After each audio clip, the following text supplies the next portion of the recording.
పిల్లలు పెద్దలనే భేదం లేదు. అందరూ ముళ్ల కంపలు దొర్లుతారు. చెన్నకేశవుడికి మొక్కులు చెల్లిస్తారు. ఎవరెన్ని చెప్పినా ఏళ్లుగా ఈ సంప్రదాయం కొనసాగుతూనే ఉంది.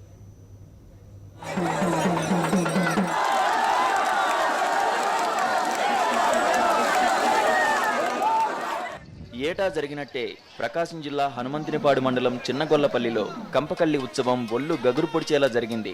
భక్తులు ముళ్లకంపపై దొర్లి స్వామివారికి మొక్కులు చెల్లించుకున్నారు. ఏటా వైశాఖ శుద్ధ చతుర్దశిన ప్రారంభమై వారం పాటు చెన్నకేశవ స్వామి తిరునాళ్లు ఘనంగా జరుగుతాయి. ఉత్సవాల 5వ రోజు కంపకల్లి ఆచారం అమలు చేస్తారు.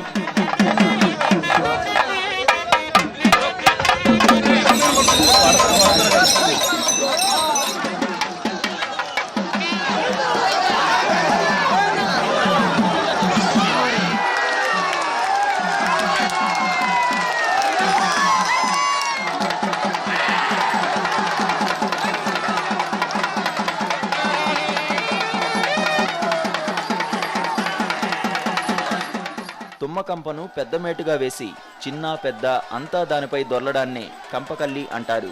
చెన్నకేశవునికి బలిచ్చిన మేకలు గొర్రెల పేగులను ఈ మేటకు చుడతారు. పోతురాజుల నృత్యాలు, వీరంగాలు, జంతుబలులు, డప్పు వాయిద్యాల నడుమ ఈ కంపకల్లి సంప్రదాయం కొనసాగుతుంది. చెక్కె వంశీకులు ముందుగా కంపపై దొర్లి కార్యక్రమం ప్రారంభిస్తారు. ముళ్ల కంపపై పిల్లలను దొర్లిస్తే ఆయురారోగ్యాలు కలుగుతాయని స్థానికులు విశ్వసిస్తారు.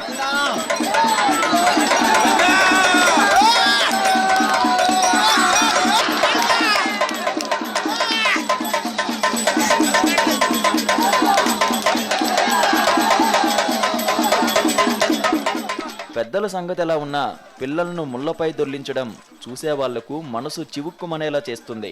14 ఏళ్లలోపు వారికి కంపకల్లి సంప్రదాయం అమలు చేయొద్దని సుప్రీంకోర్టు ఆదేశించినా స్థానికులు పట్టించుకోవడం లేదు. ఈ ఏడాది మాతా శిశు సంక్షేమ శాఖ ప్రతినిధులు దగ్గరుండి పిల్లలు కంపకల్లిలో పాల్గొనకుండా పర్యవేక్షించారు.